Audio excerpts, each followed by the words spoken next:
여러분, 우리의 정체성이 무엇입니까?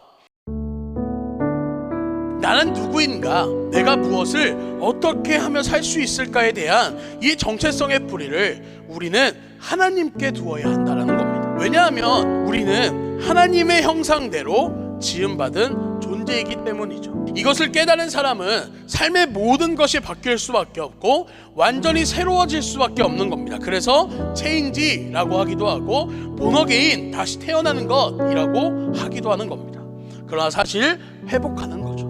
다시 되돌아가는 겁니다.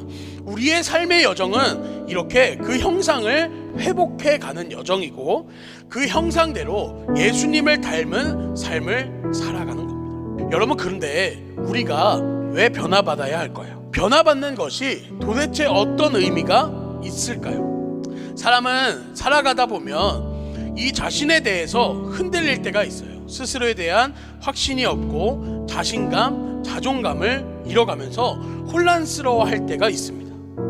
그러나 사랑하는 여러분, 여러분의 모습은 하나님께 있습니다. 그 모습을 다른 데서 찾고 그 뿌리를 다른 데다 두다 보니까 그 정체성이 흔들리고 혼란스러워지는 거죠. 하나님의 형상, 그것이 우리의 정체성입니다. 변화는 이미 하나님의 형상대로 지음받은 우리가 한 사건으로 잃어버리고 잊어버렸던 그 삶을 회복하는 거예요. 이제 인간은 그리스도 안에서 회복되어야 할 존재가 된 것이죠. 죄로 오염된 우리는 다시 새로워져야 하는 겁니다. 그렇기 때문에 변화받아야 한다라는 거죠. 자, 여러분에게 질문합니다. 여러분은 어떤 사람이에요?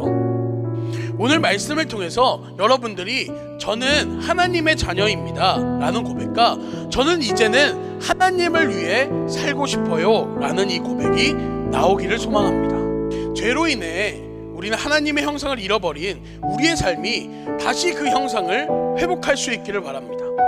그리고 이제는 다시 불순종으로 가출한 삶이 아닌 하나님의 형상대로 그분의 인격과 태도, 성품과 삶을 배우며 그렇게 살아가기를 소망합니다.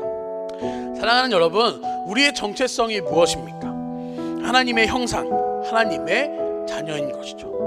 나는 누구인가? 내가 무엇을 어떻게 하면 살 수 있을까에 대한 이 정체성의 뿌리를 우리는 하나님께 두어야만 합니다. 왜냐하면 하나님의 형상대로 지음받은 존재이기 때문이다라는 거죠. 그렇지 않을 때 흔들리고 혼란스러워진다라는 거죠.